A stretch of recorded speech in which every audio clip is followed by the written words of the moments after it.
بار دیگر درود بھیجے گا محمد و آل محمد پر. آل محمد عجل فرجهم. اعوذ باللہ من الشیطان الرجیم. بسم اللہ الرحمن الرحیم. الحمد للہ رب العالمین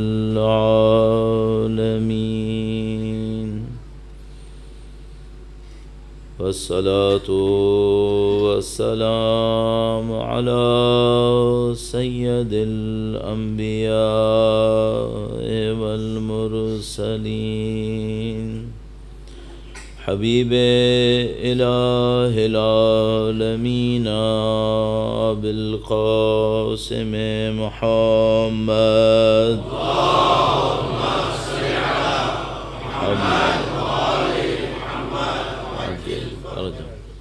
وعلى آلہ الطیبین الطاہرین سیما بقیت اللہ فی الارضین. قال اللہ تعالی فی کتابہ الکریم بسم اللہ الرحمن الرحیم. ام حسبت ان اصحاب الکہف والرقیم كانوا من آیاتنا عجبا. درود بھیجے گا محمد و آل محمد وعلی محمد و آل محمد وعجل فرجهم. پروردگار عالم کا انتہائی لطف و کرم ہے، انتہائی شکر ہے، اس نے ہمیں سید الشہداء کی عزا میں ایک عشرہ مجالس منعقد کرنے، شرکت کرنے کی سعادت نصیب فرمائی. اس دعا کے ساتھ کہ عزادار نے سید الشہداء دنیا میں جہاں کہیں بھی ہوں، خدا ان کی جان و مال کی حفاظت فرمائے، پرچم قرآن و اہل بیت کو دنیا کے کونے کونے تک پہنچانے کی سعادت نصیب فرمائے. انشاءاللہ ان کے فرزند کے ظہور کا دن دیکھنا نصیب فرمائے، ان کی نصرت کی راہ میں شہادت نصیب فرمائے. عزاداری سید الشہداء کی تسلیت وقت کے امام کے حضور پیش کرنے کے لیے، ام الائمہ کے حضور تسلیت کا پیغام پہنچانے کے لیے درود بھیجیں محمد و آل محمد صلی علی محمد و آل محمد وعجل فرجهم. پروردگار کے لطف و کرم سے اس عشرہ مجالس کے لیے ہم نے ایک موضوع کا انتخاب کیا، اور بلا تمہید میں اس مجلس کو اس عنوان سے کہ اس موضوع کی اس اعتبار سے آخری مجلس ہوگی یہاں پر، اس عنوان کے حوالے سے جو نکات باقی رہ گئے ہیں وہ آپ کی خدمت میں عرض کرنے کی کوشش کروں گا، اور تھوڑا سا ہم ریویو کریں گے کہ ان 10 دنوں میں جو مطالب آپ کے سامنے پیش کیے گئے کم سے کم ایک لسٹ آپ کے سامنے ضرور آ جائے، تاکہ آپ کے ذہن میں ایک ریکال ہو جائے، دوبارہ آپ کے ذہن میں کچھ چیزیں واپس آ سکیں. ایک بار پھر درود بھیجے گا محمد و آل محمد محمد آل محمد وعجل. بنیادی طور پر جو ہماری جدوجہد تھی وہ یہ تھی کہ واقعہ کربلا سے، سید الشہداء کی اس عظیم الشان قربانی سے ہم کیا درس حاصل کر سکتے ہیں، اور نہ صرف علم کے مرتبے میں درس حاصل کر سکیں بلکہ ان دروس پر عمل کیسے کریں گے تاکہ ہماری زندگیوں کے اندر اس اعتبار سے تبدیلی رونما ہو سکے. ہم اور آپ اچھی طرح جانتے ہیں کہ خداوند متعال نے اس کائنات کو ایک نظم و ضبط بنایا ہے، اور اس نظم و ضبط میں جو بنیادی ترین اصول ہے وہ عربی میں علت اور معلول کہتے ہیں، اور ہم لوگ عام زبان میں کاز اور ایفیکٹ تعبیر کر رہے ہوتے ہیں. آپ کو جو بھی نتیجہ لینا ہے اس کا کوئی نہ کوئی سبب ہوگا، یہ ہو سکتا ہے کہ ایک نتیجے کے کئی سبب ہوں. مثلا ایک شخص بیمار ہے اور اس کی بیماری کو دور کرنے کے لیے ایک سبب میڈیکل سائنسز نے بیان کیا ہو، اور ممکن ہے کہ اس سے زیادہ افیکٹو کوئی دعا بھی ہو، کہ وہی صحت جو آپ کو دوا کے ذریعے سے حاصل ہونی ہے اس سے بہتر، اس سے زیادہ پائیدار، اس سے تیز وہی صحت آپ کو دعا کے ذریعے سے حاصل ہو جائے. تو یہ تو ہو سکتا ہے کہ ایک کوئی ایفیکٹ ہو جس کے بہت سارے کازز ہوں، بہت سارے طریقے ہوں جس سے اس کو حاصل کیا جا سکے، لیکن ہم یہ سوچیں کہ کوئی ایفیکٹ ایسا ہو بغیر کسی ریلیونس کے مجھے نصیب ہو جائے گی، ایسا نہیں ہونے کا. اور ممکن ہے کہ دنیا کے اندر کچھ چیزیں ایسی ہو جائیں. اگر آپ کے ذہن میں ہو تو میں نے، اور یہ جملہ شاید مجھے آج کئی دفعہ کہنا پڑے لیکن کوشش کروں گا کہ بس ایک آدھ دفعہ ہی کہوں، پھر آپ اس کو انڈرسٹوڈ لے لیجیے گا، کہ عرض ہوا تھا کہ الدنیا بالاتفاق والآخرۃ بالاکتساب. دنیا اتفاق سے مل سکتی ہے، آخرت کو حاصل کرنا ہوتا ہے. باپ دولت مند ہو، بیٹا دولت مند ہو جائے گا، یہ ہو سکتا ہے. بیٹے کے دولت مند ہونے میں صرف ایک اتفاق ہے کہ وہ ایک دولت مند باپ کے ہاں پیدا ہو گیا، اور اگر وہ کہیں اور پیدا ہوتا تو یہ دولت پھر اس کو نصیب نہیں ہونی تھی. آپ نے کوئی بزنس شروع کیا، قسمت سے آپ کا بزنس چل نکلا، اور اسی ٹائپ کے دوسرے بزنسز کسی ایسے ایلیمنٹ کی وجہ سے جو آپ کے کنٹرول میں بھی نہیں تھے وہ نہ چل پائے اور آپ چل سکے. اس کو رینڈمنس ہم کہیں گے. کسی بھی رینڈمنس کی وجہ سے آپ کا کام چل گیا اور اس کا کام نہیں چلا. اب اس میں آپ بہت سارے ریزنز بنا لیں گے، لیکن یہ ہے کہ بہرحال یہ ایک اتفاق تھا جو آپ کو نصیب ہو گیا. البتہ ان اتفاقات کے ساتھ اسباب بھی معین ہوتے ہیں. مثلا ممکن ہے کہ میں نے بزنس شروع کیا، 10 اور لوگوں نے بھی بزنس شروع کیا. ممکن ہے کہ میری ماں کی دعائیں میرے ساتھ تھیں، جس نے میرے بزنس کی کامیابی میں بہت بڑا کردار انجام دے دیا. ممکن ہے کسی شخص نے بزنس شروع کیا ہو اور اس کو یہ پتہ ہو کہ خدا اس کے رزق میں برکت دیتا ہے جو دوسروں کو رزق فراہم کر دیتا ہے، تو وہ دوسروں کو دے رہا ہو بلا عوض اور خدا اس کو دینے لگے بلا عوض. یہ بھی ہو سکتا ہے، لیکن بہرحال کوئی اتفاق بھی ہو سکتا ہے. یہ دنیا تو ایسے ہو جاتی ہے، لیکن آخرت میں ایسا نہیں ہوتا. چونکہ باپ متقی تھا، بیٹا خود بخود متقی ہو جائے، نہیں، یہ نہیں ہوگا. یہ کسب کرنا پڑے گا. باپ عالم تھا، بیٹا خود بخود عالم ہو جائے، یہ بھی نہیں ہوگا. باپ انصار حسین میں سے تھا، بیٹا بھی ہو جائے، نہیں، یہ کسب کرنا پڑے گا. اور ہم اسی نصرت سید الشہداء کو سمجھنے کے لیے یہ عشرہ منعقد کر رہے تھے کہ بھئی ہمیں معلوم ہے کہ یہ کام اتفاق سے نہیں ہوگا کہ میں اور آپ زمانے کے حسین کے لشکر میں شامل ہو جائیں. یہ اتفاق سے نہیں ہوگا. ہمیں اس کے لیے محنت کرنی پڑے گی. اگر محنت کرنی پڑے گی تو ہمیں پتہ چلنا چاہیے کہ یہ ہوتا کیسے ہے. اور جب ہم نے اس کے اوپر بات کی تو ہم نے یہ بھی عرض کیا کہ یہ معاملہ چند دعاؤں اور عبادتوں سے انجام نہیں پائے گا. اس سے پیچھے جانا پڑے گا، گرچہ وہ سب بہت ضروری ہیں. دعائے عہد کوئی پڑھ رہا ہو بہت ضروری ہے، عبادتیں انجام دے اس کی جنت کے لیے، اس کی آخرت کی بھلائی کے لیے بہت ضروری ہے. لیکن ہم نے عرض کیا کہ بہت سارے لوگ یہ سارے کام انجام دے رہے تھے کوفہ کے اندر. نہ صرف اپنے دور کی دعائے عہد پڑھ رہے تھے بلکہ وہ دعائے عہد لکھ لکھ کر امام وقت کو بھیج بھی رہے تھے. اس سے بھی کوئی فائدہ نہیں ہو پایا. تو ہم نے کہا کہ اس معاملے کو ہمیں بہت سنجیدگی اور بہت گہرائی میں جا کے دیکھنا ہوگا. اور جب سنجیدگی اور گہرائی میں جا کے دیکھنے لگے تو بات آئی اقدار کے اوپر، ویلیوز کے اوپر. اور میں نے ویلیوز کے لیے عرض کیا کہ ویلیوز در حقیقت اچھے بلیف سے حاصل کی جاتی ہے. اگر آپ کا یقین ہے کہ یہ دنیا کچھ وقت کی ہے، آخرت بڑے وقت کی ہے، تو ایک ویلیو آپ کو ملے گی، وہ یہ کہ آخرت پہ توجہ دینا ضروری ہے. اگر آپ کی یہ ویلیو ہے کہ نفس پرستی بری چیز ہے، جو اللہ کی بندگی کرے گا وہ کامیاب ہوگا، تو آپ کے نزدیک ایک ویلیو بن جائے گی کہ نفس پرستی کے مقابلے میں اللہ کی بندگی ہونا بہت ضروری ہے. اسی طریقے سے بہت ساری ویلیوز بنیں گی. تو ہم نے عرض کیا کہ انسان جب بھی کوئی فیصلہ کر رہا ہوتا ہے وہ کسی نہ کسی پس منظر میں کر رہا ہوتا ہے، اور وہ جو پس منظر ہوتا ہے وہ اس کی ویلیوز ہوتی ہیں، ان ویلیوز کے تحت وہ کچھ فیصلے کر رہا ہوتا ہے۔ اگر میری اور آپ کی ویلیوز صحیح ہوئیں، اس موقع پہ عرض کیا تھا، تو ہم بھی سید الشہداء کے آبان و انصار کی طرح صحیح وقت پر صحیح فیصلہ کر سکیں گے۔ اور خدا نہ کرے اگر ایسا نہ ہوا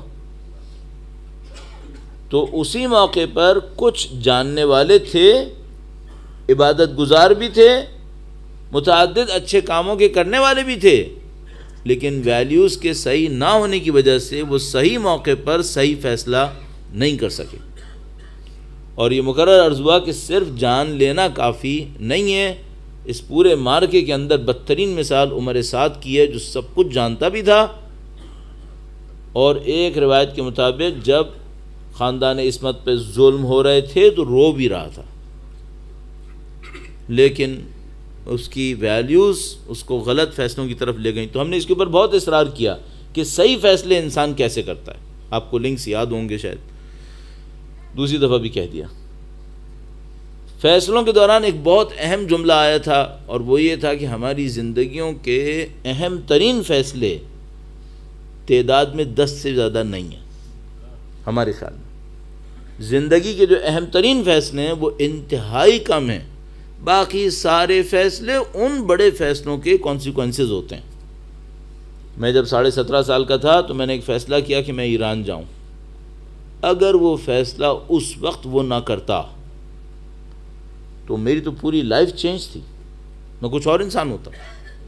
اس کے بعد جب فیصلے کیے کہ کس مدرسے میں جاؤں، کس وقت کیا پڑھوں، وہ اس فیصلے کے اثر میں باقی فیصلے تھے، بڑا فیصلہ وہی تھا۔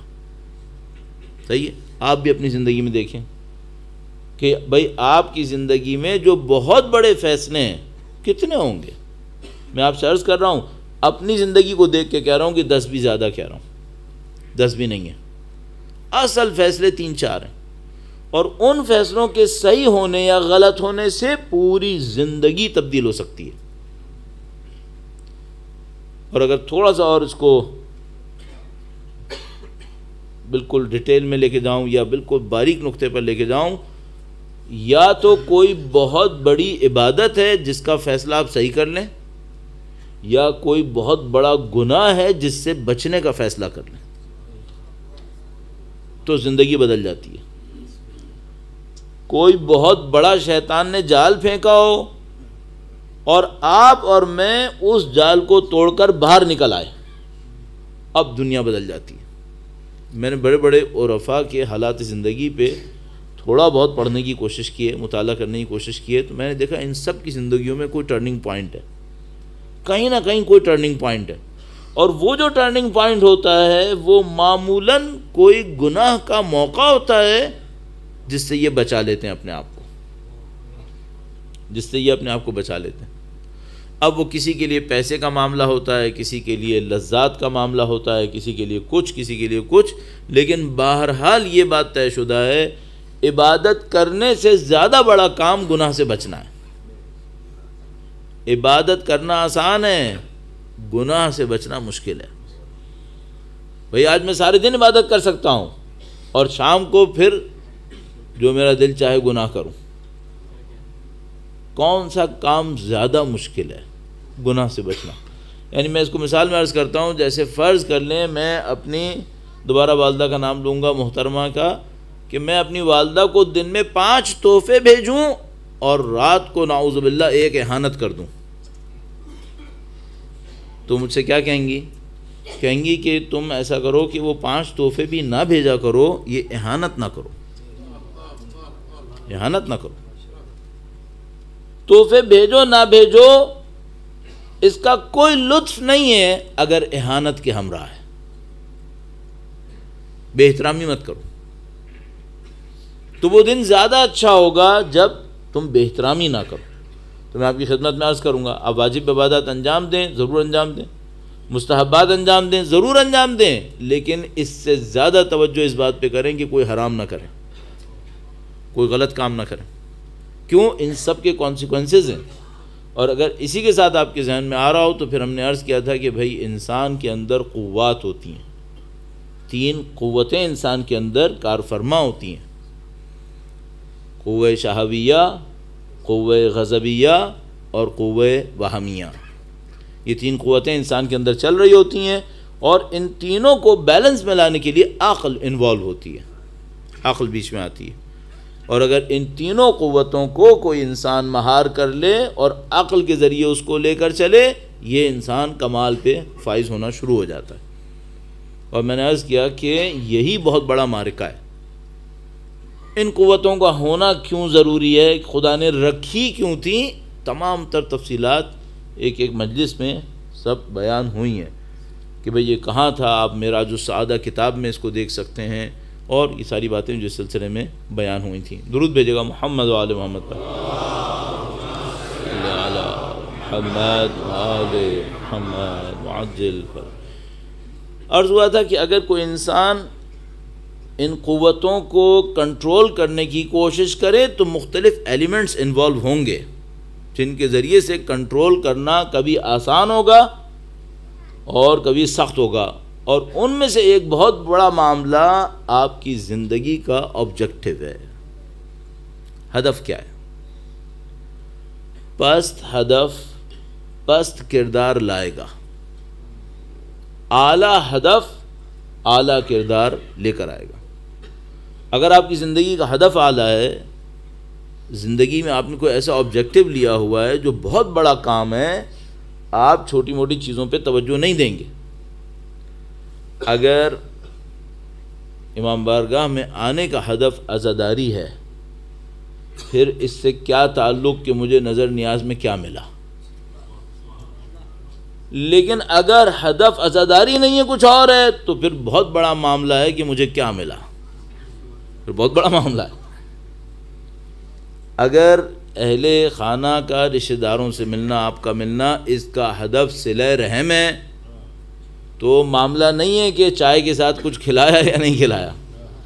لیکن اگر ہدف کچھ اور ہے تو پھر بہت بڑا ایشو ہے کہ ہم نے کیا کھلایا اور اس نے کیا کھلایا. یہ بہت بڑا معاملہ ہے. پھر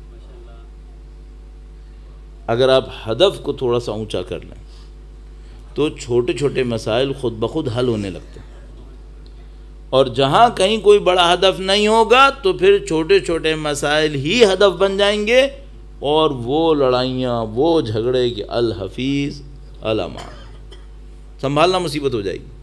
ہدف کا بلند ہونا بہت ضروری ہے. پھر بات ہوئی کہ بھئی ہدف بلند ہو، بلند ہدف، برتر ہدف، سپیریئر آبجیکٹو ہوگا کیا؟ تو ہم نے عرض کیا کہ حق کی پیروی سب سے بڑا ہدف ہے. جو حق ہے اس پر چلنا ہے. اور سید الشہداء کے فرزند کا جملہ متصل ہوا کہ السنا علی الحق. پوری زندگی کا نچوڑ اس جملے کے اندر ہے، السنا علی الحق. اے بابا کیا ہم حق پر نہیں ہیں؟ یہ حضرت اکبر علیہ السلام کی تمام تر منطق ہے.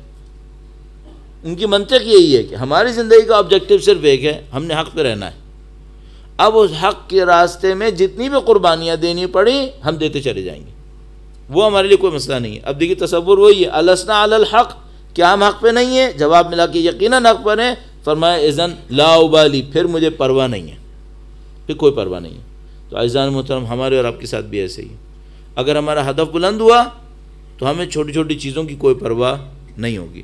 لیکن خدا نہ کرے اگر ہدف بلند نہیں ہوا تو پھر چھوٹی چھوٹی چیزیں ہدف بن جاتی ہیں، اور پھر ایک دوسرے کے لیے مسائل، مشکلات کھڑے ہونا شروع ہو جاتے ہیں. درود بھیجے گا محمد و آل محمد پر. محمد. اسی طریقے سے بیان کرتے ہوئے جب ہم نے ہدف کے اوپر بات کی اور حق کے اوپر بات کی تو یہاں پر یہ بات بھی تھی کہ اگر کسی کو حق پہ چلنا ہوا تو اس کو قربانی دینی پڑے گی. کسی بھی زندگی کو ڈسپلن سے گزارنے کے لیے قربانی دینی پڑتی ہے. مثلا جب آپ کے بچے کو صبح اسکول جانا ہوتا ہے تو آپ کو قربانی دینی پڑتی ہے، اس کو بھی قربانی دینی پڑتی ہے. کسی اسپورٹس میں ہی آگے بڑھنا ہو تب بھی قربانی دینی پڑتی ہے. اور میں بعض اوقات تعجب سے سنتا تھا مولا کے فرمان کی روشنی میں کہ کبھی کسی سے بات کرتے ہوئے کوئی میں نے شاید کوئی کلپ دیکھا تھا جس میں کوئی ڈائٹ کا ایکسپرٹ یہ کہہ رہا تھا کہ بھائی تم کو اگر اپنا ویٹ کم کرنا ہے تو لائف اسٹائل کو چینج کرنا پڑے گا. تو میں سوچتا تھا کہ جسم پہ چڑھے ہوئے چند کلو کو کم کرنے کے لیے لائف اسٹائل چینج کرنا ہوتا ہے، اور روح کے اوپر بھرے ہوئے گناہوں کو ختم کرنے کے لیے کوئی لائف اسٹائل چینج نہیں کرنا ہوگا. چند کلو وزن کم کرنے کے لیے لائف اسٹائل چینج کرنا پڑتا ہے، اور وقت کے امام کی نصرت کے لیے جو چل رہا ہے ایسے ہی چلتا رہے اور میں ناصر ہو جاؤں، یہ کیسے ممکن ہے؟ آپ کا ہدف جیسے ہی بڑا ہدف ہوگا آپ کو قربانی دینی پڑے گی. اچھا قربانی کون دے گا اور کون قربانی نہیں دے گا؟ تو وہاں سے ایک اور مفہوم نکلا تھا، وہ تھا اٹیچمنٹ. اٹیچمنٹ. اگر آپ کی کسی دنیا کی چیز سے اٹیچمنٹ ہے، اب قربانی بھول جاؤ، اب قربانی نہیں آتی، کیونکہ وہ جو اٹیچمنٹ ہوتی ہے وہ انسان کی جان کو پکڑ لیتی ہے. ایک واقعہ عرض کرتا ہوں، چونکہ 20-25 منٹ کے بعد توجہات باقی رکھنا بڑا ہی معرکہ ہے. سب نے بچپن میں کارٹون دیکھیں جس کا فریم ہر سیکنڈ چینج ہوتا ہے، اور یہ فریم 1 گھنٹے تک ایسے ہی رہے.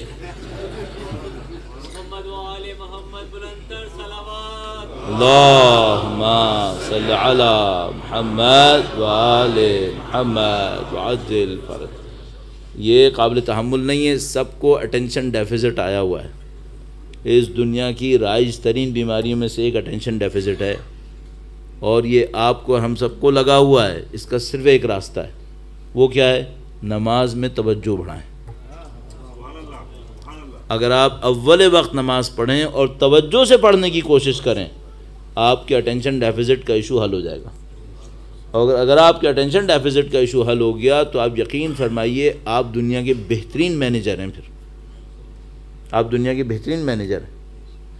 اس کو تھوڑا سا سولو کر لیجئے. تو بہرحال میں تو ابھی علاج نہیں کر پاؤں گا، تو میں بیچ میں واقعہ ڈال دیتا ہوں تاکہ اس اٹینشن ڈیفیزٹ کو کہیں میں کمپنسیٹ کر دوں. ایک آدمی مر رہا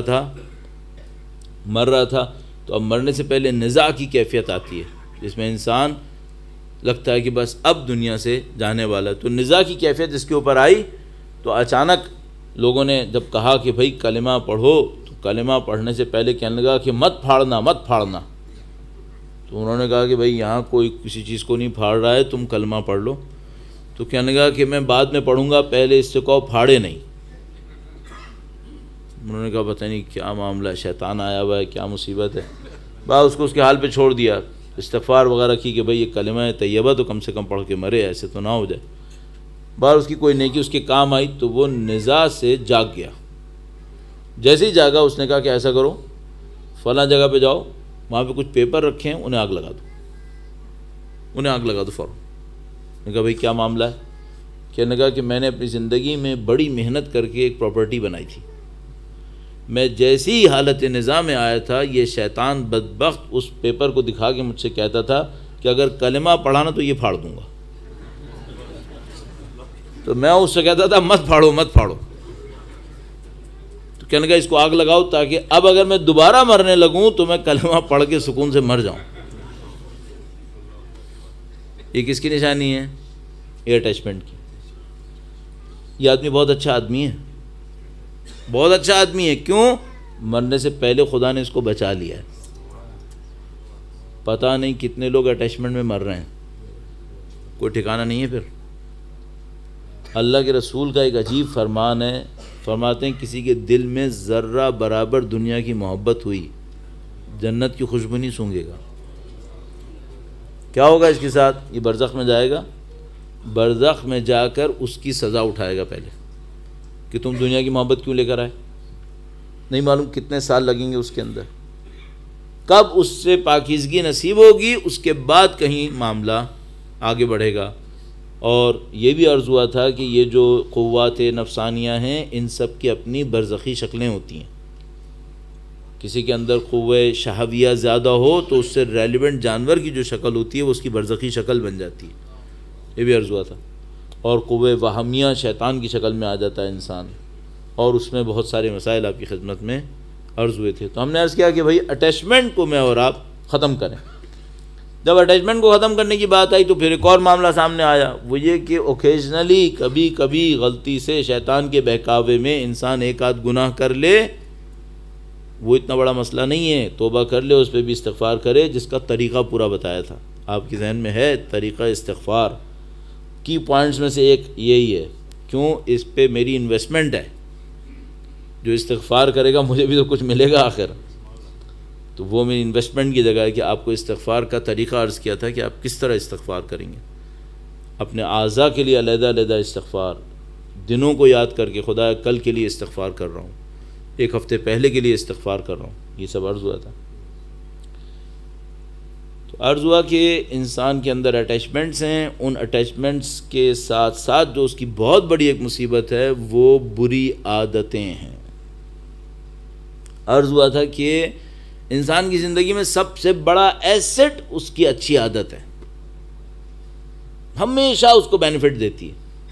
اور انسان کی زندگی میں سب سے غلط چیز اس کی کوئی بری عادت ہے. بری عادت میں سب سے بڑی برائی کیا ہے؟ آپ ارادہ کرتے نہیں ہیں، یہ کام کروا چکی ہوتی ہے. بری عادت میں سب سے بڑی گند یہ ہے، ابھی تو آپ نے ارادہ بھی نہیں کیا ہے، اس کا کام ہو چکا ہے. تو آپ کو اور مجھے بہت زیادہ جس چیز کے اوپر محنت کرنی پڑے گی وہ بری عادت ہے. اور یہ جملہ شاید یہاں پہ عرض نہ کیا ہو، کہیں اور عرض کیا ہو، لیکن یہاں پہ اضافہ کر لوں اس میں، بری عادتوں میں خطرناک ترین، مخفی ترین، مہلک ترین بری عادتوں میں سے ایک خود پسندی ہے. اپنے آپ کو دنیا کا بہترین انسان سمجھنا. اچھا، اس میں سب سے بڑی مصیبت یہ ہے کہ اس کو قرید کر سمجھنا ہی بہت مشکل ہے، اس کا پتہ ہی نہیں چلتا. اندر اندر اندر اندر بل بناتی رہتی ہے، اس میں انڈے بچے ہوتے رہتے ہیں، آدمی کو اوپر سے سرفیس پلین نظر آ رہی ہوتی ہے. اس کا پتہ چلے تو انسان اس کا علاج کرے. علاج کرنا اور بڑی مصیبت. یہی نہیں پتہ چلتا کہ بھائی میں خود پسند ہوں. کب پتہ چلتا ہے؟ نعوذ باللہ تعالیٰ، میں نے عرض کیا مرنے سے پہلے پتہ بھی چل گیا تو کیا کروں؟ مرنے سے پہلے اس حالت میں جب واپسی کا کوئی امکان ہی نہیں ہے تو برزخی آنکھیں کھل جاتی ہیں، انسان اپنے آپ کو دیکھنے لگتا ہے. فائدہ کیا ہوا اس وقت؟ اس وقت تو سوائے اذیت، تکلیف اور حسرت کی کچھ ہے ہی نہیں اس کے اندر. تو بھائی اس عادت سے کوئی بھی اپنے آپ کو بری الذمہ نہ سمجھے، اور چھوٹی چھوٹی چیزوں سے بہت آسانی سے پتہ چل جائے گا. مثال کے طور پر مثال دینا بڑا خطرناک ہوتا ہے، کہیں ایسا نہ ہو کہ میری کوئی چیز پہ فوراً فٹ ہو جائے تو آپ کہیں گے یہ دیکھو مثال بھی دی تو اس نے اپنے آپ کو ڈکلیئر کر دیا. بالکل. مثال کے طور پر انسان ہر آدمی سے جو گفتگو کرے اس میں بار بار اپنی کوئی تعریف لا رہا ہو، بار بار اپنی کوئی تعریف لا رہا ہو، سمجھ میں آ جاتا ہے بھئی یہ آدمی خود پسند ہے. یا کوئی کام ایسا کرے جس سے دکھانا چاہتا ہو کہ میں کتنا بڑا ہوں، یہ خود پسندی ہے. آپ بندوں کو کیوں دکھانا چاہ رہے ہیں؟ اس پہ بہت تفصیل سے بات بھی ہوئی تھی کہ بھئی آپ نے کوئی اچھا کام انجام دیا ہے، اس کو ڈکلیئر کرنے کی کیا ضرورت ہے؟ اس کو اناؤنسمنٹ میں لانے کی کیا ضرورت ہے؟ نام صحیح اعلان ہوا یا غلط اعلان ہوا، اس پہ لڑنے کی کیا ضرورت ہے آخر؟ اور اسی طریقے سے اچھا اس خطرے میں سب سے زیادہ کون لوگ ہیں؟ ہم جیسے لوگ، جس کو پرومیننس مل رہی ہوتی ہے. ہم جیسے لوگ اس معاملے میں سب سے بڑی تباہی کا شکار ہو سکتے ہیں. کیوں؟ بھئی جو سننے والا ہے اس کو تو پرومیننس نہیں مل رہی ابھی.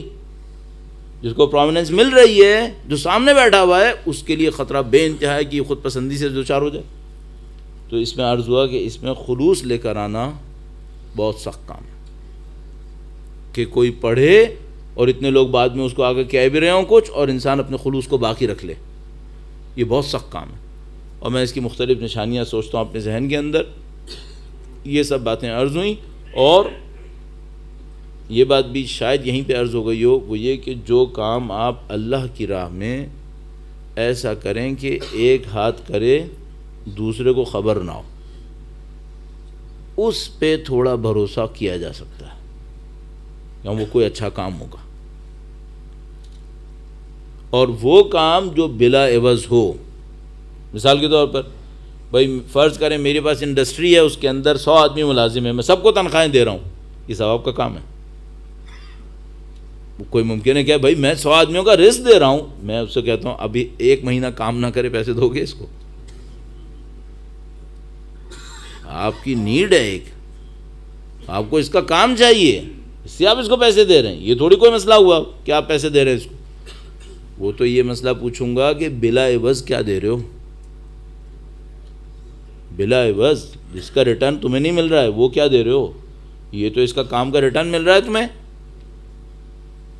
تو اس پہ حساب نہیں کیجیے گا۔ آپ کا اور میرا حساب ایک تو کوئی حساب کر ہی نہیں سکتے خدا کے سامنے، اس کی اتنی نعمتیں ہمارے اوپر برس رہی ہیں، لیکن اگر کہیں خدا سے کوئی امید رکھیں تو ایسے کاموں پہ رکھیے گا جس کا آپ کو اور خدا کے سوا کسی کو پتہ ہی نہ چلا ہو، اس کے اوپر امید کر لیجیے گا۔ باقی کسی کام کے اوپر امید مجھے سمجھ میں نہیں آتی، اس کی وجہ یہ ہے کہ نیت کا خالص رہنا انتہائی سخت کام، انتہائی سخت کام۔ درود بھیجے گا محمد و آل محمد صلی علی محمد و آل۔ اچھا، اب یہ جو اس ٹائپ کا ہمیں انسان بنانا ہے، جو یہ تمام خصوصیات آپ کی خدمت میں عرض ہوئیں، جو حسینی کہلائے گا، یہ جو اس ٹائپ کا انسان بنانا ہے، پتہ نہیں کتنے لوگ مجھے ملتے ہیں جو یہ کہتے ہیں ہم نہ بن سکے، ہم اپنی اولاد کو بنانا چاہتے ہیں۔ یہ بات اچھی ہے، انٹینشن کے لیے تو اچھی ہے، آبجیکٹو کے لیے بھی اچھی ہے کہ انسان یہ کہے کہ بھائی میں نہ بن سکا لیکن میں اپنی اولاد کو ایسا ماحول دوں گا کہ اس میں یہ بن سکے۔ لیکن سوال ایک اور بھی ہے کہ بھائی یہ کوئی ربڑ کے ماڈل ہیں کہ بن جائیں گے؟ اس کے لیے بھی تو محنت کرنی پڑتی ہے۔ اچھا، اب یہ ایشو اتنا ڈیپتھ میں جانے کا ہے، ٹائم بھی کم، لیکن مجھے کہنا ضرور ہے کچھ نہ کچھ اس کے بارے میں۔ اگر آپ کو یاد ہو تو میں نے ایک انالیسس کیا تھا چوری کے بارے میں، کہ معاشرے میں چوری جو پھیلتی ہے تو کوئی علاج اس کا پولیس سے کرنا چاہتا ہے، تو ہم نے بتایا بھائی پولیس سے اس کا علاج نہیں ہوتا ہے، چوری پھر بھی ہوتی ہے، صرف پہلے چھوٹی ہوتی ہے، پولیس زیادہ لگاؤ گے چوری بڑی چوری ہو جائے گی۔ تو اس کے بعد مطلب ہوا کہ بھائی غربت ہٹا دو تو چوری ختم ہو جائے گی، تو ہم نے کہا بھائی امیر بڑی چوری کرتا ہے، غریب تو پھر بیچارہ برگر لے کے بھاگے گا اور کیا کر لے گا، امیر بڑی چوری کرتا ہے۔ اس کے بعد یہ معاملہ ہوا کہ بھائی جاہل ہوتے ہیں وہ چوری کرتے ہیں، تو ہم نے کہا جاہل تو سادہ سودی چوری کرتا ہے، اور جو پڑھا لکھا امیر چوری کرتا ہے، میں نے بتایا تھا اینڈرون بناتا ہے، پھر وہ بہت لمبی چوڑی چوری مارتا ہے۔ پھر وہ اس کا حل کیا ہے؟ اس کا حل ہم نے یہ کہا تھا کہ مساوات نہیں ہے۔ تفصیل سے یہ ہر بات ایک مجلس ہو چکی ہے، میں تو صرف ریکال کروانے کی کوشش کر رہا ہوں۔ مساوات نہیں ہے، مساوات کے بدلے کیا تھا؟ عدل، جسٹس، انصاف۔ مساوات کرو گے، مساوات میں اسٹیبلٹی نہیں ہے، عرض ہوا 6 مہینے بعد مساوات پھر ختم ہو گئی، 1 سال بعد کہیں سے کہیں داستان پہنچی ہوئی ہے، تو کیا کرو؟ جسٹس کرو۔ جسٹس کس چیز میں کرو؟ عرض ہوا کہ بھائی پیسہ میں صرف جسٹس نہیں ہوتا ہے، پیسے میں بھی جسٹس ہونا چاہیے، لیکن جسٹس صرف پیسے میں نہیں ہوتا ہے، سب سے بڑا جسٹس جو چاہیے وہ رسپیکٹ میں چاہیے، احترام میں جسٹس چاہیے۔ اچھا بھائی، احترام میں جسٹس کسے کہتے ہیں؟ ہم بھی تو احترام کرتے ہیں، ایک کو بہت زیادہ احترام دیتے ہیں، ایک کو کم دیتے ہیں۔ ہاں یہ تو ہوگا، ایک کو زیادہ احترام ملے گا، ایک کو کم ملے گا، لیکن مسئلہ یہ ہے کہ اسٹینڈرڈ کیا ہے؟ شیطان کے اسٹینڈرڈ ہیں دنیا والے، دولت، طاقت، شہرت، ویلتھ، فیم اور پاور، یہ شیطان کے اسٹینڈرڈز ہیں۔ ان پر اگر آپ نے احترام کیا تو ایک معنی میں شرک کیا ہے، ایک معنی میں شرک کیا۔ ہمارے پاس روایت موجود ہے، فرمایا اگر کسی مثال نے دولت مند کہا ہے، دولت مند کے آنے پر صرف اس وجہ سے کہ دولت ہے اس کے پاس، کوئی غریب کھڑا ہو جائے، اس نے شرک کیا، خدا پہ اعتماد نہیں کر رہا ہے، خدا پہ اعتماد نہیں کر رہا ہے۔ عزیزان محترم، ہمیں بہت اچھے طریقے دیکھنا پڑے گا۔ انہی مجالس میں ایک بہت بڑا ٹاپک تھا جو ڈسکس ہوا تھا اور بہت امپورٹنٹ تھا، وہ کیا تھا؟ وہ ظالم اور ظلم کے ساتھ دینے والوں کی کلاسیفیکیشن تھی۔ کچھ لوگ ظلم کے بانی ہوتے ہیں، کچھ لوگ ظلم سے فائدہ اٹھانے والے ہوتے ہیں، کچھ لوگ ظلم پر خاموشی اختیار کرنے والے ہوتے ہیں۔ یہ ساری کیٹیگریز بیان ہوئی تھیں، 4 کیٹیگریز. آپ سے عرض ہوا تھا کہ آپ کو سخت معاشرے کا سامنا ہے. کیوں؟ یہاں اقدار تبدیل ہوئی ہوئی ہیں. اور ایک جملے میں عرض کیا تھا کہ اس کی ٹرائنگل اپ سائڈ ڈاؤن ہوئی ہوئی ہے. اللہ کے رسول کی وہ روایت بیان ہوئی تھی کہ کیا تمہاری حالت ہوگی جب تم معروف کو منکر اور منکر کو معروف کہو گے، جس کے بعد پھر کچھ باقی نہیں رہے گا. اس کے بعد آخری مجالس کے اندر اس بات کو عرض کیا گیا کہ اسلام کا دفاعی نظام ہے کیا. اسلام کا دفاعی نظام بیان ہوا کہ امامت اسلام کا دفاعی نظام ہے. اسلام کا بیان، اسلام کا دفاع، اسلام کا اطلاق، کیسے امپلیمنٹ ہوگا اسلام. اس کے بعد امراء اور فقہا کی ذمہ داری ہے امامت کا ساتھ دیں گے. لوگ امامت کو قبول نہ کریں، فقہا اور امراء امامت کی طرف لوگوں کو لے کے جائیں گے. اگر یہ نہ لے کر گئے اور وقت کا امام تنہا رہ گیا تو وہ قربانی دیں گے. قربانی دیں گے. جب وہ قربانی دیں گے تو لوگوں کے اندر ایک جذبہ اٹھنا چاہیے جس کو امر بالمعروف نہی عن المنکر کہتے ہیں. خدا نہ کرے یہ جذبہ نہ اٹھا، پھر پانی سر پہ سے گزر جائے گا. پھر برے لوگ حکومت کریں گے، برائی پھیلتی چلی جائے گی، اور دعائیں بھی مانگو گے تو دعائیں پوری نہیں ہوں گی. پھر واپسی کا راستہ کیا ہوگا؟ واپسی کا راستہ یہ ہوگا کہ کچھ لوگوں کو امر بالمعروف نہی عن المنکر دوبارہ زندہ کرنا پڑے گا. دوبارہ زندہ کرنا پڑے گا. جب وہ امر بالمعروف نہی عن المنکر کرنے جائیں گے تو مشکل کیا بنے گی؟ مشکل یہ بنے گی کہ اس دور میں معروف منکر ہوگا اور منکر معروف. تو جب یہ امر بالمعروف کریں گے تو لوگ کہیں گے کہ یہ امر بالمنکر کر رہے ہیں. ان نئے آنے والوں کو بڑی مقاومت کرنی پڑے گی. ان کو بڑی دفعہ کئی دفعہ جانیں دینی پڑیں گی. ان کو برائیاں اٹھانی پڑیں گی. ان کو تنہائیاں سہنی پڑیں گی. اور جو یہ کر کے گزر گئے دنیا سے وہ بڑے کامیاب ہوں گے. وہ بڑے کامیاب لوگ ہوں گے. وہ اپنے دور کے حسینی ہوں گے. وہ اپنے دور کے حسینی ہوں گے. عزیز، آپ کی خدمت میں عرض کیا تھا کہ ہم بڑے کٹھن دور میں ہیں. جس پوائنٹ کی طرف مجھے آپ کی خدمت میں ضرور عرض کرنا ہے وہ یہ ہے کہ اگر آپ پرسنلی خدا کی راہ میں چلیں گے تو کمیونٹی بھی چلے گی. پرسنلی خدا کی راہ میں نہیں چلے، یہاں آپ کے سوا کچھ نہیں ہے. یہ آپ ہی ہیں. یہ جو سوسائٹی ہوتی ہے نا، یہ ہمارے اندر کا آؤٹر ریفلیکشن ہے. اس کے سوا کچھ نہیں ہوتی. میڈیا میں وہی آتا ہے جو میں دیکھنا چاہتا ہوں اور مجھے نظر نہیں آ رہا ہے. یہ ذہن میں رکھیے گا. میڈیا میں جو فحشا آتے ہیں یہ وہ ہوتے ہیں جو پبلک دیکھنا چاہتی ہے، انہیں نظر نہیں آ رہے ہیں. میڈیا دکھا دیتی ہے، کیلکولیٹڈ دکھاتی ہے، آہستہ آہستہ برائی کی سمت، تاکہ لسٹ باقی رہے. ہوشیار. یہ جو آپ کے اندر کی ڈیولپمنٹ ہے یہ باہر کو چینج کرے گی، اور اندر کا کوئی بھی انفیریٹی وہ باہر کو بھی خراب کر دے گی. اندر کو تبدیل کریں. اچھا، اب اگر میں اپنے آپ کو چیک کرنا چاہ رہا ہوں، اپنے اوپر رکھ لیتا ہوں. آخری دن بھی ہے اور میں تو ویسے ہی کل سے بلکہ آج رات سے آپ سے خدا حافظ کر لوں گا. تو میرا معاملہ تو اب آپ کے سامنے کچھ عرصے کے لیے جب تک اللہ مہلت دے فی الحال تو نہیں ہے. لیکن کہ جانے سے پہلے بھائی فرض کریں کہ میرا اندر کا معاملہ خراب ہے. یہ جو میرے اندر کا معاملہ خراب ہے یہ سب سے پہلے کس کو پتہ چلے گا؟ دنیا میں سب سے پہلے پتہ چلے گا میرے اہل خانہ کو، میرے گھر والوں کو. یہ جو میرے اندر کا معاملہ خراب ہے نا، یہ باہر والوں کو شاید میرے مرتے تک بھی پتہ نہ چلے اگر میں ہوشیار انسان ہوا. اگر میں بہت مکار ہوشیار ہوا تو باہر والوں کو شاید پتہ ہی نہ چلے. کس کو سب سے پہلے پتہ چلے گا؟ اہل خانہ کو. آپ اپنی زندگی میں ذرا یہ چیک کرتے رہیے گا کہ اگر آپ کا اندر کا معاملہ بالکل صحیح ہے، زیادہ تر امکان یہ ہے کہ گھر کے حالات اچھے رہیں گے. اور آپ یا ہماری بہنوں میں سے اگر کوئی سن رہا ہے اندر کا معاملہ خراب ہوا تو سب سے پہلے کون سی جگہ بگڑے گی؟ گھر بگڑے گا، یہ بگڑے گا۔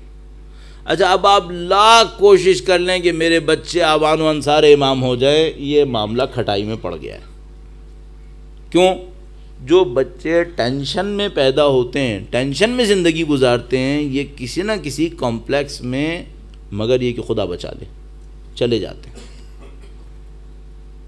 تو ہم اپنی اگلی نسلوں کو رسک پہ لے جاتے ہیں جب ہمارا گھر کا معاملہ خراب ہوتا ہے۔ اچھا یہ بھی مجھے معلوم ہے کہ گھر کا معاملہ جو خراب ہوتا ہے معمولاً تالی ایک ہاتھ سے نہیں بچتی، یہ معمولاً تالی دو ہاتھ سے بچتی ہے۔ بہت کم ایسے گھرانے ہوتے ہیں جہاں 100% ایک سائڈ خراب ہو اور 100% دوسری سائڈ صحیح ہو، ایسا بہت کم ہوتا ہے۔ یہ ریئر کیس ہے اور پاسبل بھی ہے، لیکن جو زیادہ تر ہوتا ہے وہ یہ کہ ڈفرینٹ پرسنٹیجز پر دونوں پارٹیز غلطی کر رہی ہوتی ہیں، اور خمیازہ کس کو بھگتنا پڑتا ہے؟ آبجیکٹو کو، کیونکہ اولاد بھی ہدف کے لیے تھی نا، ہدف قربان ہوتا ہے۔ ہدف کیا تھا؟ وقت کے امام کی نصرت، وہ قربان ہوتا ہے۔ اور میں نے آپ کی خدمت میں یہ بھی عرض کیا تھا کہ بہت ساری قومیں اپنی قربانیاں دے کر آگے بڑھ گئی ہیں، بہت ساری قومیں اپنی قربانیاں دے کر آگے بڑھ رہی ہیں۔ تو عزیزان محترم، اس کے اوپر لیکچرز پہ لیکچرز، عشرے پہ عشرے ہو سکتے ہیں کہ گھر کے اندر کے معاملے کو سنبھالیں کیسے، گھر کے اندر کے معاملے کو سنبھالنا کیسے۔ لیکن یہ میں ابھی آپ کو بریفلی 15 منٹ صرف باقی ہے میرے پاس، میں اس سے بھی سارے مصائب بھی پڑھنے مجھے، یہ میں آپ کو بتاتا چلوں کہ اگر اندر کا معاملہ نہیں سنبھالا تو بہت مسائل ہیں، پھر اللہ کی پناہ نصیب ہو جائے ہماری اور آپ کی اولاد کو تو وہ بچ سکیں گے، ادروائز معاملہ بڑا خراب ہے۔ البتہ جو بچے اس مشکل سے گزر رہے ہیں ان بچوں کو یہ کہہ دوں کہ اے بچے، اگر چاہے بچے چاہے بچیاں جو اس مصیبت سے گزر رہے ہیں، جن کے گھروں میں یہ مسائل ہوئے ہیں والدین کے درمیان، ان سے یہ کہوں گا کہ اگر وہ خدا سے نصرت طلب کریں تو خدا کی نصرت ان کے لیے بہت تیز آئے گی، بہت تیز آئے گی۔ لیکن ماں باپ سے میں عرض کروں گا کہ 2-3 کام کر لیں۔ ایک وہ جگہ ہے جہاں پہ 100% ایک پارٹی غلط ہے اور 100% دوسری پارٹی صحیح ہے، یہ جگہ بہت کم ہے، بہت کم ہے، اس کا پرسنٹیج اوورال سوسائٹی کے اندر انتہائی کم ہے۔ باقی سب کیا ہے؟ مختلف اسکیلز کے اوپر غلطی ہو رہی ہے۔ ان غلطیوں میں سے ایک بہت بڑی غلطی اپنے آپ کو سینٹر سمجھنا ہے، سیلف اورینٹڈ، میں سب کچھ ہوں، پوری دنیا میرے گرد گھومے۔ یہ جو دماغ کی خرابی ہے یہ بڑی خطرناک چیز ہے۔ کیوں؟ دوسرے کو انسان سمجھتا ہی نہیں، پھر چاہے مرد ہو چاہے عورت ہو۔ ایک تو یہ مصیبت ہے سیلف اورینٹڈ ہونا، میں سب کچھ ہوں۔ دوسرا توقعات کا بہت زیادہ ہونا، ایکسپیکٹیشنز کا ہائی ہونا۔ بھائی سامنے والے نے کوئی ایک اچھا کام کیا ہے، اس کی کوئی ویلیو نہیں ہے، کیوں؟ مد مقابل دوسری طرف کے دل میں ایکسپیکٹیشن آسمان پہ پہنچی ہوئی ہے۔ ایکسپیکٹیشنز کم کرو۔ پہلی بات، آپ سیلف اورینٹڈ نہ ہو، پوری دنیا کو سوچو، جتنی ویلیو آپ کی ہے اتنی ویلیو دوسرے کی بھی ہے، چاہے مرد میں چاہے عورت میں۔ دوسری بات، ایکسپیکٹیشنز کو تھوڑا سا کم کرو، ایکسپیکٹیشنز کو کم کر لیا جائے اور اس طریقے سے اپنی زندگی میں تھوڑا سا سکون برقرار کر لیا جائے۔ ایک تیسری بات بھی ذہن میں ہے، میں بھی آپ کی خدمت میں عرض کرنے کی کوشش کرتا ہوں، درود بھیجے گا محمد و آل محمد، محمد و آل محمد۔ تھوڑا سا چیزوں کو نظر انداز کرنا سیکھیں، اگنور کرنا سیکھیں۔ ہم لوگ اگنور نہیں کرتے، پکڑ کے بیٹھ جاتے ہیں۔ 40 سال پہلے تم نے یہ کہا تھا، ارے بھائی 40 سال پہلے تو آئنسٹائن بھی زندہ تھا، اب تو نہیں ہے۔ بہت کچھ تبدیل ہو گیا ہے، لیکن دل میں لیے بیٹھے، اگنور کر، چھوٹی چھوٹی چیزوں کو لے کے پکڑنے سے کیا فائدہ ہے، زندگی برباد کریں۔ یہ 3 پوائنٹ ہو گئے۔ چوتھا ایک پوائنٹ ایک اور کہہ دوں، بڑا خطرناک پوائنٹ ہے، بہت بڑی حقیقت ہے، مولا امیر المومنین نے بیان فرمائی ہے۔ درود بھیجیں محمد و آل محمد، اللہم صلی علی محمد و آل محمد وعجل فرجہ۔ یہ جو گھر کے جھگڑے ہوتے ہیں، ان جھگڑوں میں ایک پارٹی ہوتی ہے جو اسٹرانگ ہوتی ہے، اور ایک پارٹی ہوتی ہے جو تھوڑا سا ویک ہوتی ہے۔ تقریباً ہمیشہ ایسا ہوتا ہے، وہ پارٹی سوئچ بھی ہوتی رہتی ہے۔ پہلے 10 سال میں وہ پارٹی اسٹرانگ تھی اور یہ پارٹی کمزور تھی، پھر کوئی لائف نے ٹرن مارا، اب یہ پارٹی اسٹرانگ ہے اور وہ پارٹی کمزور ہو گئی ہے۔ دونوں کے لیے ایک لیسن ہے، وہ کیا ہے؟ مولا کا فرمان، مولا کا فرمان۔ اچھا، یہ تو گھر میں نے کہا تھا نا، سوسائٹی میں بھی ایسے ہی ہے، بزنس میں بھی ایسے ہی ہے، ہر جگہ ایسے ہی ہے، عالمی یونیورسل فیکٹ۔ وہ کیا؟ الدہر یومان، زمانہ 2 دن ہے، ایک تمہارے حق میں ہے، ایک تمہارے خلاف۔ زمانہ 2 دن ہے۔ اگر مولا نے کہا ہے نا زمانہ 2 دن ہے، اور میرے سامنے کوئی آ کر کھڑا ہو اور کہے مولانا میرا 1 ہی دن ہے، میں کہوں گا بیٹا تم یا تو جھوٹ بول رہے ہو یا تمہارا برا دن آنے والا ہے، ابھی آیا نہیں ہے۔ اللہم صلی علی محمد۔ یہ کیسے ہو سکتا ہے؟ مولا نے کہا ہے یومان اور تم کہہ رہے ہو میرا 1 دن ہے۔ اگر انہوں نے کہا ہے دہر و یومان تو پھر 2 ہی ہوگا۔ تو عزیزو ایک بات ہے، آپ کی طاقت کا دن ہونا تو کمزوری کو یاد کرو۔ طاقت کے دن کمزوری یاد کر لو، تھوڑا سا انسانیت بڑھ جائے گی کہ بھائی ادھر بھی یہ موقع آ سکتا ہے۔ اچھا، ممکن ہے کوئی یہ کہے میں نے کمزوری کا وقت گزار لیا ہے، اب میری طاقت کا وقت آیا ہے، تو کیا یہ کنفرم ہے کہ دوبارہ کمزوری نہیں آئے گی؟ کنفرم ہے؟ نہیں۔ بڑے بڑے ترم خانوں کو ذلیل ہوتے دیکھا ہے اور بڑے بڑے کمزوروں کو طاقتور ہوتے دیکھا ہے۔ رسک مت لو۔ کیوں؟ جب کم طاقتوری میں غرور دکھاؤ گے، مولا کا دوسرا فرمان، تکبرک فی الولایت ذل فی العدل، طاقت کے زمانے میں تکبر دکھانا کمزوری کی ذلت کے برابر ہے۔ الٹیمیٹلی 100% یہ ہوگا۔ جو طاقت میں تکبر دکھائے گا وہ کمزوری میں ذلیل ہوگا۔ there is no option، یہی ہوگا۔ تو عزیزو، اب یہ آپ کے میرے پاس طاقت ہو، چاہے بھائیوں کی طرف کہوں چاہے بہنوں کی طرف کہوں، کوئی بھی پارٹی، کسی کے پاس طاقت ہے، ایک بات ذہن میں رکھے، طاقت جانے میں دیر نہیں لگتی ہے۔ یہ دنیا ہے، یہ آخرت نہیں ہے۔ آخرت کی نعمتیں ابدی ہوتی ہیں، دنیا کی نعمتیں آنی فانی ہوتی ہیں، یہ آتی جاتی رہتی ہیں۔ ابھی آپ تصور کرو، میں نے خود اپنی آنکھوں سے کتنے بڑے بڑے ترم خانوں کو، بڑے بڑے طاقتوروں کو اتنا بے بسی میں دیکھا ہے کہ میں حیران رہ جاتا ہوں کہ یہ دنیا کتنی منحوس بے وفا جگہ ہے، اس کی کسی چیز میں اسٹیبلٹی نہیں ہے۔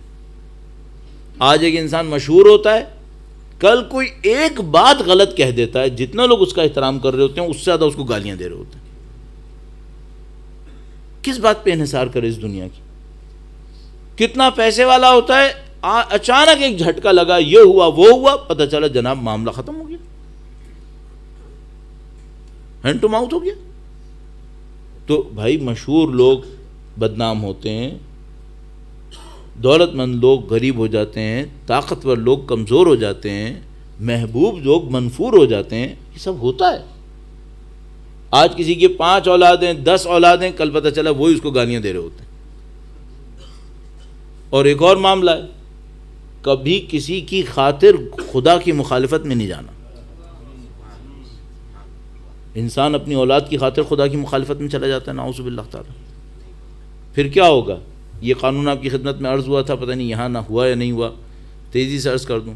جس چیز کی خاطر خدا سے مخالفت کی وہ چیز ذلیل کروائے گی، چاہے وہ اولاد ہوئی، چاہے وہ بزنس ہوا، چاہے وہ شہرت ہوئی. جس چیز کی خاطر خدا کی نافرمانی کی وہ ہاتھ سے گئی، اور نہ صرف ہاتھ سے گئی بلکہ ذلت بھی دی. بھئی یہ زندگی قوانین پہ بنی ہے، یہ اللہ نے بنائی ہے. اللہ نے پانی کو بھی قانون پہ بنایا ہے، آگ کو بھی قانون بنایا ہے. اشرف مخلوقات کو بغیر قانون کے بنایا ہوگا؟ اس کو قانون پہ بنایا ہے. یہ قوانین حیات ہیں. مجھے بعض اوقات افسوس ہوتا ہے کہ ہم لوگ بچوں کو اسکولوں میں پتہ نہیں کون کون سے الٹے سیدھے قوانین سمجھاتے رہتے ہیں. کلاس 8 تک ہم جو بچوں کو سمجھاتے ہیں 20% بھی پریکٹیکل لائف میں کام نہیں آتا. یہ اسٹیٹسٹکس موجود ہے ہم لوگوں کے پاس. کاش ہم لوگ ان کو بچپنے سے یہ قوانین سکھاتے رہتے تو یہ بڑے ہو کے انسان بنتے ہیں. لوگ ہم سے بہتر ہو جاتی ہے. ابھی ہم لوگوں نے پتہ نہیں کیا کیا سیکھ لیا، کیا کیا سکھا دیا، کچھ سمجھ میں نہیں آ رہا. عزیزان محترم، فائنلی اپنی زندگیوں کو دیکھیں. اللہ کے دین میں پردہ پوشی ہے لیکن ڈھٹائی قبول نہیں ہے. ستار العیوب ہے، پردے ڈال کے رکھتا ہے لیکن کوئی پردے کو چاک کرنے کی کوشش نہ کرے. تو آپ اور میں اپنی زندگی کو سنبھالیں. یہ جو گھر کا معاملہ ہے اس کو اولویت دیں. اللہ کے رسول اپنے صحابی کو دفن کرنے لگے، خود قبر میں اتار رہے تھے. مجاہد تھا، خود قبر میں اتار رہے تھے. اس کی ماں نے دیکھا تو کہا خوش قسمتی تیرے لیے کہ اللہ کے رسول تو جو اتار رہے ہیں. فرمایا خاموش رہو. کہا کیوں ہے اللہ کے رسول؟ فرمایا ابھی قبر نے اس کو سخت فشار دیا ہے. فرمایا اے اللہ کے رسول آپ نے قبر میں اتارا ہے. فرمایا تو کیا ہوا؟ اپنی بیوی کے ساتھ برا تھا. اور عزیزان محترم، میں نہیں کہہ رہا کہ ہمیشہ آپ غلطی پہ ہوں یا سامنے والا غلطی پر ہو. میں نے کہا یہ ریئر کیس ہے کہ ایک پارٹی غلطی پر ہو. موسٹ آف دا کیسز دونوں پارٹی پروپورشنلی ڈفرینٹ غلطیاں کر رہے ہوتے ہیں. عزیزان محترم، آپ اور میں ایک اعلیٰ ہدف کے لیے زندہ ہیں، وہ اپنے امام کی نصرت ہے. اور اس اعلیٰ ہدف کے لیے سب سے اہم معاملہ یہ ہوگا کہ اپنے نفس پہ کنٹرول کریں. صرف باہر کے لیے نہیں بلکہ اندر کے لیے بھی. اور دونوں پارٹی سے عرض کر رہا ہوں، ظاہر ہے کچھ بہنیں بھی سننے والی ہوں گی، ان سے بھی، اور جو ہمارے آپ لوگ بھائی سن رہے ہیں یہاں پہ ان سے بھی عرض کر رہا ہوں. گھر امپورٹنٹ ہے. کیوں؟ ہماری اگلی نسل یہیں پہ بن رہی ہے، یہیں پہ بن رہی ہے. اگر ہم اس انوائرمنٹ کو صحیح نہیں کر سکے تو یہ پروڈکٹ کیسے صحیح نکل سکتی ہے؟ کیسے امام کے کام آ سکتے ہیں؟ البتہ جو بچے اس انوائرمنٹ میں ہیں ان کو میں دوسری دفعہ گارنٹی دے رہا ہوں، قسم بھی کھانے کو تیار ہوں، کسی کمپلیکس میں مت جانا. تم خدا سے نزدیک ہو، تم خدا سے نزدیک ہو. خدا سے اپنا رابطہ جوڑو تو یہ سارے مسائل خدا تمہارے اوپر محنتیں، تمہاری محنتوں کو، مصیبتوں کو ایسے آسان کر دے گا پتہ بھی نہیں چلے گا. کیوں؟ خدا متعال نہیں جانتا کہ میری مخلوق کس مشکل میں آ گئی ہے. اب اس میں جو بھی ذمہ دار ہوا خدا اس کا حساب سخت لے گا، چاہے مرد چاہے عورت. آپ اللہ کی پناہ اس میں طلب کریں. سید الشہداء کی نصرت اس کام کے اندر مانیں کہ مولا ہمیں صحیح راستے پہ چلنا ہے، ہم نے اپنے گھروں کو صحیح کرنا ہے، ہمیں ظلم سے دور جانا ہے. عدل و انصاف اور 3-4 پوائنٹ جو عرض کی اس کو ذہن میں رکھیے گا. سیلف اورینٹڈ نہیں ہونا چاہیے، پوری کائنات میرے برابر ہونی چاہیے کم سے کم. دوسری بات یہ کہ میری توقعات کم ہونی چاہیے. تیسری بات یہ کہ مجھے نظر انداز کرنے والا ہونا چاہیے. اور چوتھی بات یہ کہ طاقت ہمیشہ باقی نہیں رہے گی، طاقت ختم ہو جائے گی. جس دن طاقت ختم ہوگی پھر سخت وقت شروع ہو جائے گا. عزیزوں میں اپنے کام کے اوپر رکھ کے عرض کر رہا ہوں، آج کل میں پوری دنیا میں گھومتا ہوں، مجلسیں پڑھتا ہوں، میں اپنے آپ سے ابھی تک کچھ وقت کے بعد فوراً دہراتا ہوں، یہ زبان ہے چند سینٹی میٹر کٹ گئی، ختم، میرا کام ختم ہو گیا. اتنی سی زبان ہے، چند سینٹی میٹر بھی کٹ گئی نا تو میرا کام ختم ہے.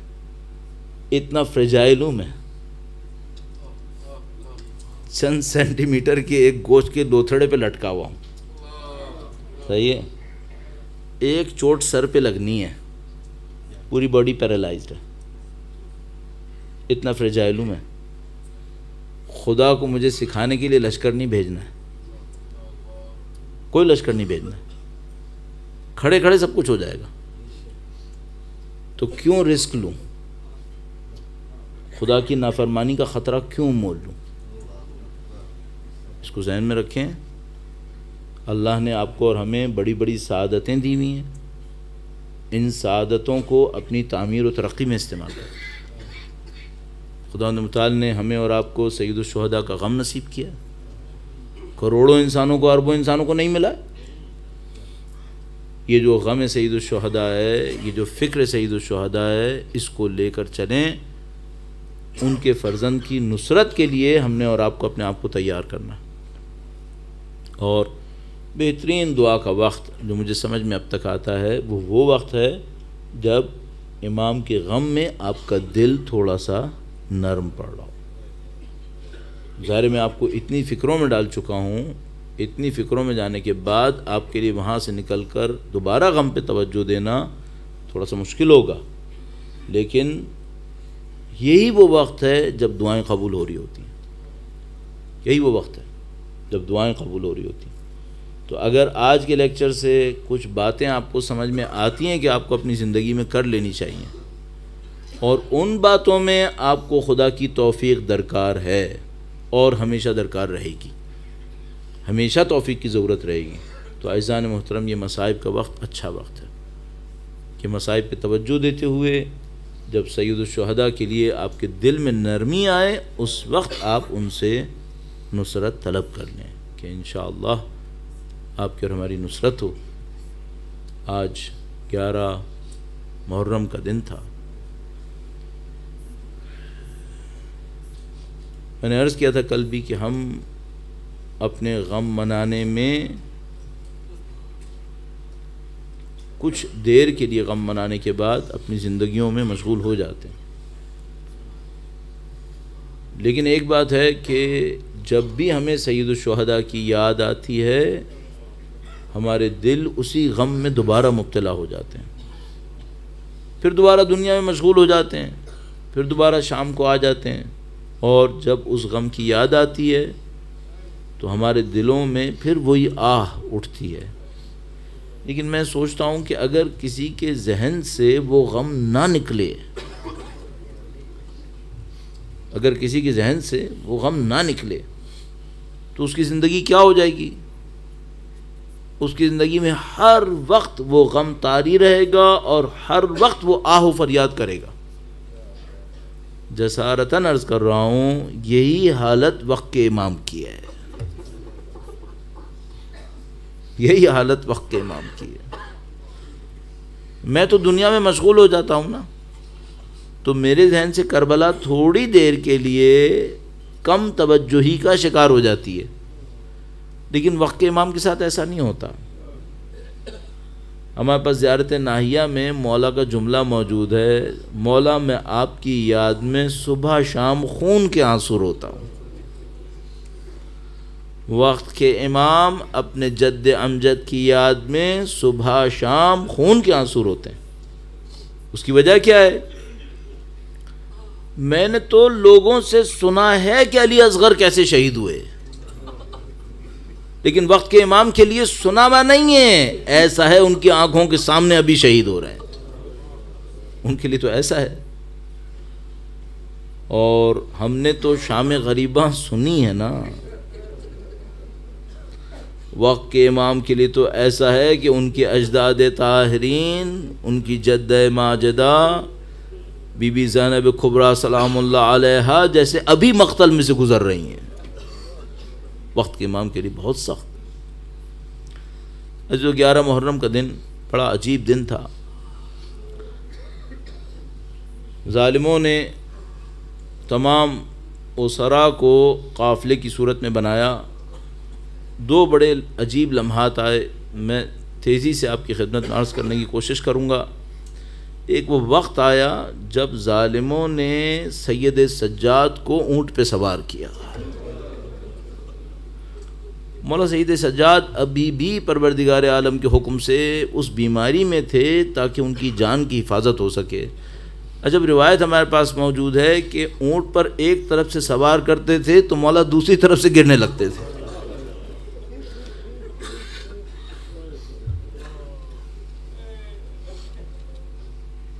یہ مرحلہ بھی گزر گیا تو اونٹ پہ سواری کا ایک اور مرحلہ آیا۔ جب سب کو سوار کر لیا تو بی بی زینب نے مقتل کی طرف دیکھا، اور بی بی کو مدینے کا وہ منظر یاد آ گیا کہ جب مدینے سے چل رہے تھے تو بنی ہاشم کے 18 جوان صف بنائے کھڑے تھے اور علی اکبر اعلان کر رہے تھے کہ اے لوگوں نظروں کو جھکا لو، عقیلہ عرب تشریف لا رہی ہیں۔ گویا بی بی نے پلٹ کر عباس کی طرف دیکھا، علی اکبر کی طرف دیکھا، نہیں معلوم کس مصیبت سے سوار ہوں۔ عزیزو، یہ جو اونٹوں پہ سواری کا معاملہ ہے، میں نے عرض کیا ہم لوگ صرف سنتے ہیں، ہم لوگ صرف بولتے ہیں، ہمیں اس سے زیادہ نہیں پتا۔ لیکن عجیب بات یہ ہے کہ اس معاملے کو وقت کے امام نے زیارت ناہیہ میں مرثیے میں بیان کیا ہے۔ فرمایا سلام ہو ان بیبیوں پر جو بے کھجاوا عماریوں پہ سوار کی گئی۔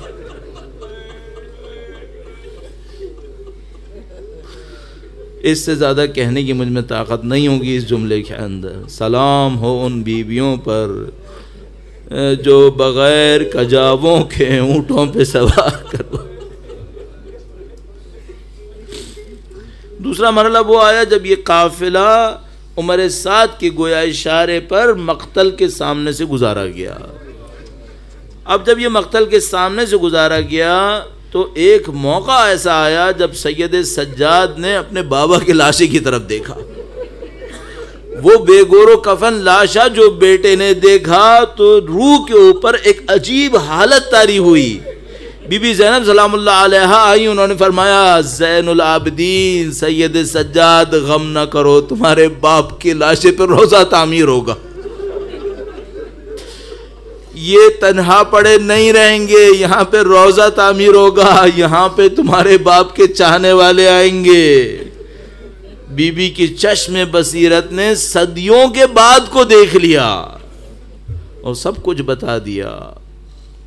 یہ قافلہ جب مقتل کے برابر سے گزرا، بے کفن لاشوں پہ سب کی نظر پڑی، گویا اچانک بیویوں کے اندر ایسی ہمت آئی کہ انہوں نے دشمن کی باندھی ہوئی رسیوں کا خیال کرنا بند کر دیا۔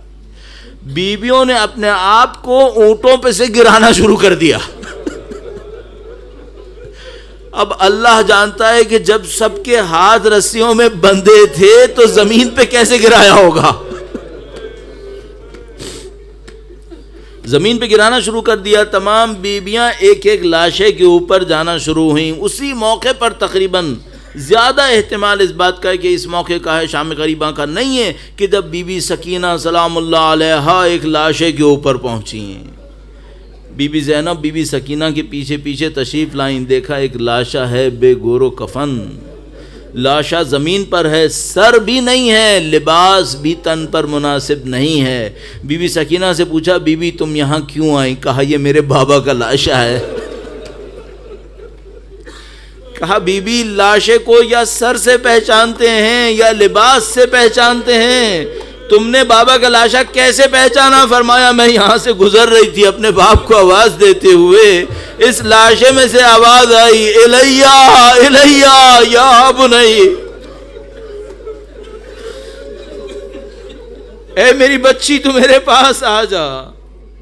بی بی سکینہ وہاں پہنچی، بی بی زینب سلام اللہ علیہا نے لاشے کی برابر کی مٹی کو دونوں ہاتھوں سے اٹھایا اور خدا کے سامنے پیش کیا۔ نبی اکرم کو خطاب کرتے ہوئے فرمایا اے اللہ کے رسول، یہ آپ کا حسین ہے، اس کا لاشا کربلا کی زمین پر ہے، اس کا سر کوفہ کے بازاروں میں ہے۔ عجیب ایک لمحہ آیا۔ آخری روایت، شمر لعین مولا سید سجاد کے پاس آیا اور مولا سید سجاد سے کہا کہ سید سجاد عورتوں سے کہو کہ یہاں سے چلیں، اور مزید ماتم نہ کریں۔ مولا سید سجاد نے اس بدبخت کی اس حکم کو سنا، خاموش کھڑے رہے۔ اس ظالم نے ایک کوڑا مولا سجاد کی پشت پہ مارا، مولا کی کمر تھوڑی سی جھکی، اس نے ایک اور کوڑا مارا، امام صبر کا پیکر بنے کھڑے رہے، پھر اس نے بار بار کوڑے مارنا شروع کر دیے۔ بی بی زینب سلام اللہ علیہا سید سجاد کے پاس آئیں اور کہا سید سجاد ہم خواتین سے کہیں گے ہم چلنے کو تیار ہیں۔ عجیب معاملہ ہوا، مولا سید سجاد نے کہا پھوپھی اماں آپ میرے بابا کے لاشے پہ ماتم کرے، سجاد کوڑے کھائے گا۔ عزیزو ان نوحوں کی قربانی، ان آنسوؤں کی قیمت سید سجاد نے کوڑوں سے دی ہے۔ اس پرچم کو بلند رکھنے کی بھاری قیمت ادا ہوئی ہے، قیامت تک یہ پرچم بلند رہے، سید سجاد کی قربانی ہے۔ الا لعنت اللہ علی القوم الظالمین وسيعلم الذين ظلموا أي يوم منقلب ينقلبون. ماتم حسین.